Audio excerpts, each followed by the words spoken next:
இப்போ கே நேரு மேலே இருக்க கேஸா அப்படின்னா கே நேரு மேலே இருக்க கேஸே கிடையாது இது.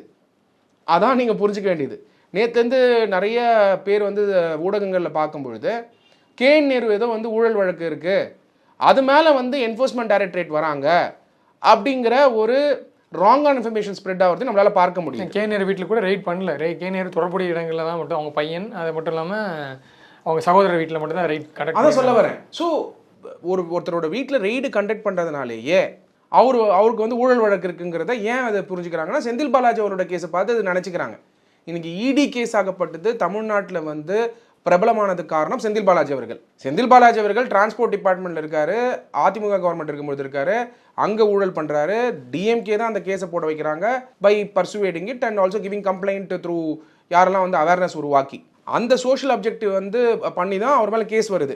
அதுக்கப்புறம் சப்சிக்வெண்ட்டாக டிஎம்கேக்கு வராரு. டிஎம்கேக்கு வந்ததுக்கப்புறம் இடி வந்து ரைட்ஸ் நடத்துகிறாங்க செந்தில் பாலாஜி மேலே. அது ஊழல் வழக்கு சார்ந்து. கேஎன் நேரு மேலே இப்போ கேஎன் நேரு அவர்களுடைய இந்த ரெய்டு ஆகப்பட்டது கேஎன் நேரு மேலே கிடையாது.